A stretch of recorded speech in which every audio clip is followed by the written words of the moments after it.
Azərbaycan Dövlət Akademik Filarmoniyasının səhnəsində Üzeyir Hacıbəyli və Musiqi Mirası adlı konsert proqramı təqdim olundu. Üzeyir Hacıbəylinin 140 illik yubileyinə həsr olunan növbəti konsert tanınmış mədəniyyət və incəsənət nümayəndələrini bir yerə topladı. Tədbirdə dahi bəstəkarın unudulmaz əsərləri səsləndirildi. Ədəbi bədii kompozisiyalar nümayiş etdirildi.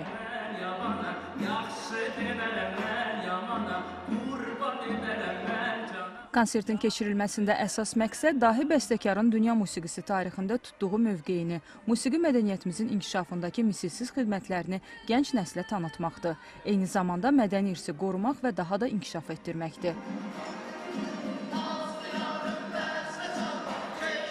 Elm və təhsil, eləcə də Mədəniyyət Nazirliklərinin nümayəndələrinin, həmçinin mədəniyyət və incəsənət xadimlərinin iştirakı ilə keçirilən konsert böyük maraqla qarşılandı.